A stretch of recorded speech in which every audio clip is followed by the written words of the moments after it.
कहानी 1954 देखि सुरु हुन्छ, जहाँ टेडी ड्यानियल र उसको साथी चक एउटा आइल्यान्डमा जान्छन् र आइल्यान्डको नाम हुन्छ सटर आइल्यान्ड।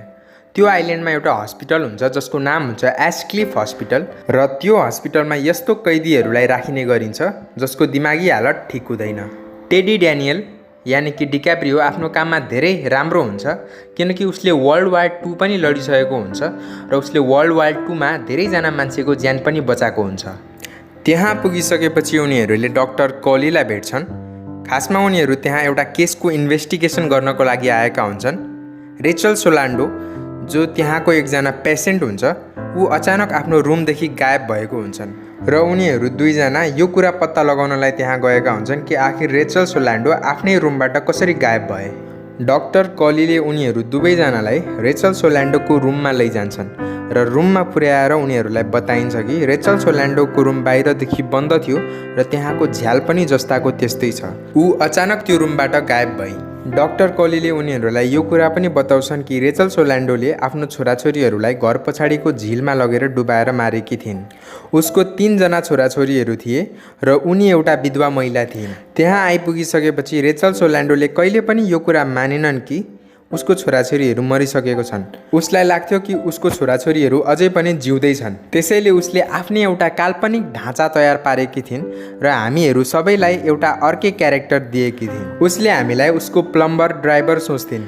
जब डेनियलले त्यो रुममा इन्भेस्टिगेसन गर्दै हुन्छ, उसले एउटा कागजको टुक्रा भेट्छ जसमा लेखिएको हुन्छ the law of 4 who is 67। त्यसको बारेमा कसैलाई केही थाहा हुँदैन कि आखिर रेचलले त्यो कागजमा के लेखेकी हुन्। डेनियलले त्यो कागज आफूसँग राख्छ।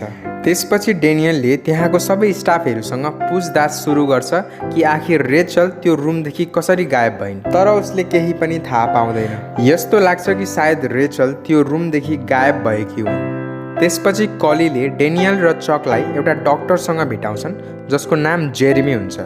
जेरेमी एउटा जर्मन डाक्टर हुन्छ जो इमिग्रेसनबाट अब अमेरिकामा सेटल भइसकेको हुन्छ। डेनियलले वर्ल्ड वार 2 मा अमेरिकन सेनासँग डकाउदेखि ज्युजहरूलाई नाजी सेनाको अत्याचारदेखि बचाएको हुन्छ। त्यसैले उसले जर्मनहरूलाई हेट गर्छ। यहाँ डेनियल र डाक्टर जेरेमी बीच विवाद सुरु हुन्छ। जब डेनियलले उनीहरूलाई त्यहाँको सबै स्टाफ र पेसेन्टहरूको फाइल डिमान्ड गर्छ, उनीहरूले उसलाई दिन मान्दैनन्। यो कुरा सुनेर डेनियल रिसाउँछ र उसले भन्छ कि म तिमीहरूको रिपोर्ट तयार गरेर एफबीआईलाई बुझाइदिन्छु र भोलि हामी यो आइल्यान्डदेखि जाँदैछौँ। इन्भेस्टिगेसन चल्दै गर्दा डेनियललाई धेरैवटा भिजन्सहरू आउँछ, जहाँ उसले कहिले त्यो समयलाई देख्छ जब ऊ वर्ल्ड वारको बेला जर्मनीमा थियो। कहिले उसले आफ्नो पत्नीलाई देख्ने गर्छ र कहिले रेचल सोलान्डोको भिजन्सहरू आउँछ। जब पनि उसलाई यस्तो भिजन्सहरू आउने गर्छ, ऊ धेरै टेन्सनमा देखिन्छ। हालाकि ऊ त्यो आइल्यान्डबाट जान चाहन्छ, तर धेरै पानी परेको कारण ऊ त्यहाँबाट जान सक्दैन। त्यसैले उसले डाक्टर कलीलाई त्यो सबै पेसेन्टहरूको इन्टरभ्यू लिने अनुमति माग्छ जो रेचलसँग ग्रुप थेरापीमा थिए। जब डेनियल र चकले त्यो सबै पेसेन्टहरूको इन्टरभ्यू लिँदै हुन्छन्, त्यहाँ एउटा पेसेन्ट आउँछ जसको नाम हुन्छ मिसेस कन्स। मिसेस कन्सले आफ्नो पतिलाई मारेको हुन्छ र उसले उनीहरूलाई भन्छ कि रेचलले अझै पनि सोध्छ कि उसको बच्चाहरू जिउँदै छन् र हामी उनीहरूको छिमेकी हो। जब डेनियल त्यो लेडीसँग कुरा गर्दै हुन्छ, उसले 1 ग्लास पानी माग्छे। चक पानी लिन जान्छ र जब चक पानी लिन जान्छ त्यति बेला त्यो लेडीले डेनियलको डायरीमा केही लेखिदिन्छ। अब डेनियलले त्यो लेडीलाई तिमी कोही एन्ड्रयू लेडिसेस नाम गरेको पेसेन्टलाई चिन्छौ भनेर सोध्छ। उसले भन्छ कि मैले यो नाम पहिला कहिले पनि सुनेको थिइनँ। चकले डेनियललाई सोध्छ कि एन्ड्रयू को हो जसको बारेमा तिमीले हरेक पेसेन्टसँग सोध्दै थियौ। डेनियलले भन्छ एन्ड्रयू त्यो बिल्डिङको मेन्टेनेन्सवाला हो जहाँ ऊ आफ्नो पत्नीसँग बस्ने गर्थ्यो। उसले एउटा सलाई जलायो जसको कारण त्यो बिल्डिङमा आगो लाग्यो र उसको पत्नीको मृत्यु भयो, तर त्यो आगोदेखि डेनियल बच्यो। उसले एउटा स्कुल हाउसमा पनि आगो लगायो र 2 जना मान्छेहरूलाई मार्यो। उसको भनाइ थियो कि केही आवाजहरूले उसलाई यस्तो गर्न लगायो। त्यसपछि ऊ जेल गयो र उसलाई सटर आइल्यान्डमा ट्रान्सफर गरियो र त्यहाँबाट ऊ अचानक गायब भयो। डेनियलले भन्छ कि त्यो आइल्यान्डमा मान्छेहरूमाथि एक्सपेरिमेन्ट गरिँदैछ र म सबुतहरू कलेक्ट गर्दैछु ताकि उनीहरूको पर्दाफास गर्न सकूँ। अब उनीहरू त्यो आइल्यान्डको जङ्गलमा छानबिन गर्नको लागि जान्छन्। चकले डेनियललाई सोध्छ कि जब ऊ मिसेस कन्सको लागि पानी लिन उठेको थियो त्यति बेला उसले उसलाई केही भनेको थियो। हालाकि डेनियल उसलाई भन्न चाहँदैन, तर उसले आफ्नो डायरी उसलाई देखाउँछ जहाँ लेखिएको हुन्छ रन, यानि कि त्यहाँदेखि भाग। अब चकले जब उसलाई सोध्छ कि यदि तिमीले एन्ड्रयू लेडिजलाई यो आइल्यान्डमा भेट्यौ भने तिमी के गर्छौ? डेनियलले भन्छ, म उसलाई मार्नको लागि यहाँ आएको होइन। चकले भन्छ, यदि उसले मेरो श्रीमतीलाई मारेको भए म उसलाई मारिदिन्थेँ। डेनियलले भन्छ, मैले वर्ल्ड वारमा धेरै खुन खराबाहरू देखिसकेको छु र म अब अझै देख्न चाहदिनँ। उसले भन्छ, मैले एन्ड्रयू लेडिज गायब भएपछि यो आइल्यान्डको छानबिन गरेको थिएँ, तर कोही पनि यो ठाउँको बारेमा कुरा गर्न चाहदैन। डेनियलले भन्छ, मैले यहाँको एउटा पेसेन्टलाई भेटेको थिएँ जसको नाम थियो जर्ज नोइस। ऊ यो ठाउँमा 1 वर्षसम्म थियो र जब ऊ यो ठाउँदेखि निस्कियो उसले 3 जना मान्छेको हत्या गर्यो र कोर्टमा जब उसको वकिलले उसलाई पागल करार गर्न खोज्छ तब ऊ जजको अगाडि गिडगिडाएर भन्न थाल्छ कि मलाई बरु मृत्युदण्ड दिइयोस् तर पागल करार नगरियोस्, किनकि ऊ फेरि यो ठाउँमा आउन चाहँदैन। र त्यसपछि जजले उसलाई जन्मकैदको सजाय सुनाउँछ र उसले नै मलाई भनेको थियो कि सटर आइल्यान्डमा मान्छेहरूमाथि एक्सपेरिमेन्ट गरिन्छ। चकले भन्छ, जब तिमीले यो आइल्यान्डको बारेमा इन्भेस्टिगेसन सुरु गर्यौ तब यो आइल्यान्डबाट एउटा केटी गायब भयो र यो केस तिमीलाई नै दिइयो। मलाई त लाग्छ कि यो कुनै षड्यन्त्र हो। हामीले यो केसको इन्भेस्टिगेसन गरिरहेको छैनौँ, बरु उनीहरूले चाहिँ हामीमाथि नजर राखिरहेको छ र सायद हामीमाथि इन्भेस्टिगेसन गर्दैछन्। अब त्यो आइल्यान्डमा तुफान चलिरहेको हुन्छ, त्यसैले त्यहाँको जुन आर्मी हुन्छ, जुन पुलिस हुन्छ, तिनीहरू उनीहरू भएको ठाउँमा आइपुग्छन् र उनीहरूलाई हस्पिटल लैजान्छन्। हस्पिटलमा डाक्टर कली आफ्नो स्टाफहरूसँग मिटिङ गरिरहेको हुन्छन् र त्यति बेलै डेनियल पनि आइपुग्छ। डेनियलले उनीहरूले यो भनेको सुन्छ कि वार्ड सीमा 24 जना पेसेन्ट छन् र वार्ड बीमा 44। डेनियलले डाक्टर कलीलाई भन्छ कि रेचल सोल्यान्डोको रुमबाट हामीले एउटा कागजको टुक्रा भेटेको थियौँ जसमा लेखिएको थियो हु इज 67। मलाई लाग्छ कि उसले तपाईँलाई सजेस्ट गर्दै थियो कि तपाईँलाई 67 पेसेन्ट्सको जरुरत छ, यानि कि तपाईँले 67th पेसेन्ट पनि राख्नुपर्छ, किनकि 22 र 44 को टोटल 66 हुन्छ। डाक्टरले उसलाई भन्छ कि तर हामीसँग छैन र उसले उसलाई यो पनि भन्छ कि रेचल सोल्यान्डो भेटिसकेको छ र त्यसपछि उसले उसलाई रेचल सोल्यान्डोको रुममा लिएर जान्छ। डेनियलले उसलाई क्वेसन सोध्छ तर उसले क्वेसनको एन्सर भने पाउँदैन, किनकि रेचल सोल्यान्डोको दिमागी हालत ठिक हुँदैन र उसले उसको क्वेसनको कुनै पनि एन्सर राम्रोसँग दिन सक्दैन र उसलाई अझै पनि यही लाग्छ कि उसको छोराछोरीहरू जिउँदैछन्। यो इन्टरोगेसन पछि डेनियलको हालत खराब हुन थाल्छ। उसलाई माइग्रेनको अट्याक आउँछ र त्यसपछि डाक्टर कली र उसको साथी चकले उसलाई माइग्रेनको दबाई दिन्छन् र सुताइदिन्छन् र जब ऊ सुत्छ उसले धेरैवटा सपनाहरू देख्छ। उसको सपनामा उसको वाइफ डिलोरेस आउँछ र उसलाई भन्छ कि एन्ड्रयू लेडिज जिउँदैछ र यही ठाउँमा छ, तिमीले उसलाई खोज्नुपर्छ र मार्नुपर्छ, किनकि एन्ड्रयू लेडिजकै कारण उसको वाइफको मृत्यु भएको हुन्छ। त्यसका साथै एन्ड्रयू लेडिज पनि उसको सपनामा आउँछ। अर्को दिन डेनियल वार्ड सीमा जान्छ जहाँ कसैलाई पनि जान अनुमति हुँदैन। ऊ एउटा कालकोठरीमा पुग्छ र त्यहाँ एउटा मान्छेलाई देख्छ। उसलाई लाग्छ कि ऊ एन्ड्रयू लेडिज हो जसले उसको वाइफलाई मारेको थियो। उसले त्यो मान्छेलाई आफ्नो अनुहार देखाउन भन्छ, तर जब त्यो मान्छेले आफ्नो अनुहार देखाउँछ त्यो एन्ड्रयू लेडिज हुँदैन।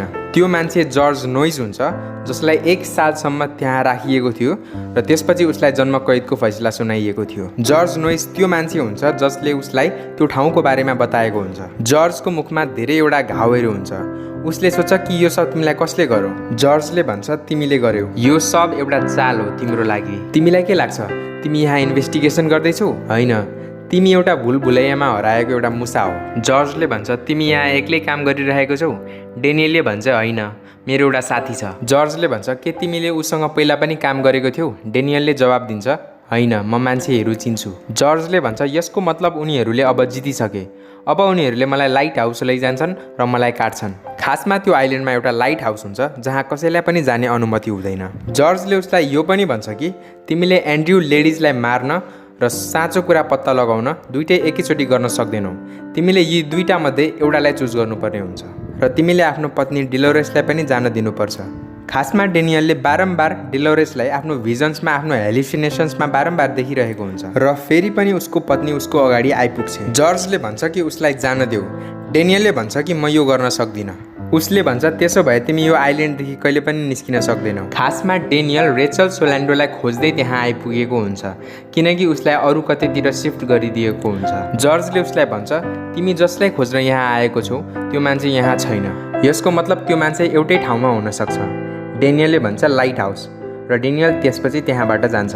अर्को दिन डेनियल आफ्नो साथी चकसँग लाइट हाउसतिर निस्किन्छ, तर उनीहरू चट्टानतिर पुग्छन्। उसको साथीले भन्छ हामी अगाडि जान सक्दैनौँ किनकि अँध्यारो हुन लागेको छ र चकले उसलाई एउटा फर्म पनि देखाउँछ र उसलाई भन्छ कि यहाँ कुनै डिटेल्स लेखिएको छैन, तर योबाट यो प्रुभ हुन्छ कि यहाँ एउटा 67th पेसेन्ट पनि छ। चक त्यहाँबाट अगाडि जान चाहँदैन, तर डेनियलले भन्छ कि मलाई अगाडि एक्लै जानुपर्छ र उसले चकलाई त्यहाँ एक्लै छोडेर अगाडि बढ्छ। तर अगाडि बाटो हुँदैन र जब ऊ फर्किन्छ त्यहाँ चक हुँदैन र जब उसले चट्टानदेखि तल हेर्छ त्यहाँ उसले चकको बडी देख्छ र डेनियल धेरै मुस्किलले त्यो चट्टानहरूदेखि तल झर्छ। तर त्यति बेलासम्म चकको बडी पानीले बगाएर लगिसकेको हुन्छ। त्यसपछि उसले गुफाभित्रबाट एउटा उज्यालो देख्छ। त्यसपछि ऊ त्यो उज्यालोलाई पछ्याउँदै जान थाल्छ। जब ऊ भित्र पुग्छ त्यहाँ उसले एउटा लेडीलाई देख्छ। डेनियलले उसलाई सोध्छ कि तपाईँ रेचल सोल्यान्डो होइन? त्यो गुफाभित्रको लेडी त्यो लेडी हुँदैन जसलाई रेचल सोल्यान्डोको नामले उसलाई हस्पिटलमा भेटाइएको थियो। ऊ कुनै अर्को लेडी थिइन्। त्यो लेडीले भन्छे म कहिले पनि सटर आइल्यान्डको एस्क्लिफ हस्पिटलमा यहाँको पेसेन्ट थिइनँ, म एउटा डक्टर थिएँ। र त्यसपछि उसले उसलाई लेबेटोमीको बारेमा पनि बताउँछ। लेबेटोमी एक प्रकारको ब्रेन सर्जरी हुन्छ जसमा ब्रेनको केही नर्भ्सहरूलाई काटिने गरिन्छ र त्यसपछि मान्छेको इमोसन्स, पीडा लगभग सबै कुरा खतम हुन्छ र मान्छेले आफ्नो अतीत पनि धेरै हदसम्म बिर्सिने गर्छ। यसका साथै मान्छेको इन्टेलिजेन्स पनि सकिन्छ। रेचल सोल्यान्डोले उसलाई भन्छ कि त्यो लाइट हाउसमा ब्रेन सर्जरी हुन्छ, तर जब मैले यसको विरुद्ध आवाज उठाएँ उनीहरूले मलाई पागल करार गरिदिए, तर म पागल होइन। त्यसपछि उनीहरू रातभर त्यही गुफामा बस्छन्। अर्को दिन रेचल सोल्यान्डोले उसलाई भन्छ कि अब तिमी यहाँबाट जानुपर्छ किनकि उनीहरू तिमीलाई खोज्दै यहाँ पनि आइपुग्छन् र मलाई पनि पक्रिन्छन्। जानुभन्दा अगाडि डेनियलले रेचल सोल्यान्डोलाई भन्छ कि मेरो एउटा साथी थियो चक, के तिमीले उसलाई देख्यौ? रेचल सोल्यान्डोले भन्छ कि तिम्रो कोही पनि साथी थिएन र त्यसपछि डेनियल त्यहाँबाट जान्छ र ऊ हस्पिटलमा पुग्छ। हस्पिटलमा डाक्टर कौलीले उसलाई भन्छ कि रेचल सोल्यान्डो भेटिसकेको छ, त्यसैले अब तिम्रो काम यहाँ सकिसकेको छ, त्यसैले तिमी अब यहाँबाट जानुपर्छ। डेनियलले भन्छ हो, मैले जति इन्फर्मेसन यहाँदेखि लिनु थियो मैले लिइसकेँ र अब हामी यहाँबाट जान्छौँ। डाक्टर कौलीले भन्छ हामी? डेनियलले भन्छ अब तपाईँले मलाई सोधिनै सक्नु भएपछि म तपाईँलाई सोध्न चाहन्छु कि तपाईँले मेरो साथी चकलाई देख्नुभयो जो मेरो पार्टनर थियो? डाक्टर कौलीले भन्छन् तिम्रो कोही पार्टनर थिएन, तिमी यहाँ एक्लै आएको थियौ। अब डेनियललाई लाग्छ कि उसले उसको पार्टनरलाई पक्रिसकेको छ र अब उनीहरूले उसलाई लाइट हाउसमा लैजान्छन् जहाँ उसको ब्रेन सर्जरी गरिन्छ। त्यसैले अब डेनियल त्यहाँदेखि कसै गरी भागेर लाइट हाउसमा पुग्छ र जब ऊ त्यहाँ पुग्छ त्यहाँ उसले डाक्टर कौलीलाई भेट्छ। डेनियलले उसलाई भन्छ कि मैले रेचल सोल्यान्डोलाई भेटेको थिएँ, उसले मलाई लेबेटोमीको बारेमा पनि बताइसकेको छिन्, त्यो ब्रेन सर्जरी जुन तिमी यहाँ गर्ने गर्छौ, तर तिमी अब त्यो गुफामा गयो भने तिमीले रेचल सोल्यान्डोलाई भेट्दैनौ। डाक्टरले भन्छ हो मलाई थाहा छ, किनकि त्यो साँचो होइन, त्यो तिम्रो दिमागको भ्रम मात्र हो। तिमी यो हस्पिटलको 67th पेसेन्ट हो र तिमीलाई यहाँ 2 वर्ष अगाडि ल्याइएको थियो। र त्यसपछि डाक्टर कौलीले उसलाई एउटा फर्म देखाउँछन् जसमा उसको बारेमा सबै डिटेल्सहरू लेखिएको हुन्छ। तर डेनियलले यो कुरा पत्याउँदैन। उसले भन्छ कि यो सब झुट हो र मेरो साथी पार्टनर चक कहाँ छ। त्यसपछि डाक्टरले उसलाई बोर्डमा 2वटा नाम देखाउँछन्। त्यो नाम हुन्छ एडवर्ड डेनियल्स र एन्ड्रयू लेडिज। उसले भन्छ तिम्रो असली नाम एडवर्ड डेनियल्स होइन, एन्ड्रयू लेडिज हो। जो मान्छेलाई तिमी खोज्दैछौ त्यो तिमी आफै नै हो र तिमीले यो 2वटा नामदेखि अरू 2वटा नामहरू पनि बनायौ। त्यो नामहरू हो रेचल सोल्यान्डो र डोलोरस क्यानल। यदि तिमीले यो 4वटा नामहरूलाई मजाले हेऱ्यौ भने यो नामहरूको स्पेलिङ एउटै छ, यानि कि तिमीले यो 2टा नामहरूबाट 2टा अझै नामहरू बनायौ। यो एक प्रकारको एनाग्राम हो। तर डेनियलले उसको कुरामाथि विश्वास गर्दैन। उसले भन्छ कि यो सब झुट हो। डाक्टर कौलीले भन्छ कि तिम्रै नाम एन्ड्रयू लेडिज हो र तिमी एस्क्लिफ हस्पिटलको 67th पेसेन्ट हो। डाक्टर कौलीले उसलाई भन्छन् कि जे तिमीसँग भयो त्यो एकदमै भयानक थियो, त्यसैले तिमी त्यो कुरालाई मान्नै चाहँदैनौ र त्यसैले तिमीले आफ्नो अलग दुनियाँ अलग कहानी बनाएको छौ। तर सच्चाइ त यो हो कि तिम्रै नाम एन्ड्रयू लेडिज हो र तिमी एस्क्लिफको 67th पेसेन्ट हो र जर्ज नोइजलाई 2 हप्ता अगाडि तिमीले नै कुटेको थियौ। डेनियलले भन्छ म यो सब किन गर्छु? डाक्टरले भन्छ किनकि उसले तिमीलाई एन्ड्रयू लेडिज भनेको थियो। यो कुरा तिमीलाई मनै परेन किनकि तिमी वास्तविकतालाई मान्न चाहँदैन। डेनियल जो कि एन्ड्रयू लेडिज हुन्छ उसलाई अझै पनि डाक्टरको कुरामा विश्वास लाग्दैन र उसले भन्छ कि मेरो पार्टनर चक कहाँ छ। त्यति बेलै चक त्यहाँ आइपुग्छ र उसले उसलाई भन्छ कि म तिम्रो साइकियाट्रिस्ट साइकियाट्रिस्ट हो र म पछिल्लो 2 वर्षदेखि तिम्रो उपचार गर्दैछु। तर डेनियल उसको कुरा पत्याउन तयार नै हुँदैन र उसले टेबलमा राखेको गन उठाउँछ र उसले डाक्टर कलीमाथि गोली चलाउँछ। उसले देख्छ कि डाक्टर कलीलाई गोली लागिसकेको छ, तर यो कुरा उसले मात्र देख्छ किनकि त्यो गन खेलौना गन हुन्छ। डेनियल यानि कि एन्ड्र्यूले भन्छ कि तिमीले मलाई दबाई खुवाएको छौ, यो त्यसकै असर हो। चकले उसलाई भन्छ कि डिलोरेस डिप्रेस थिई, ऊ पागल थिई, तिमीले रक्सी पिराख्यौ र सच्चाइलाई इग्नोर गरिराख्यौ।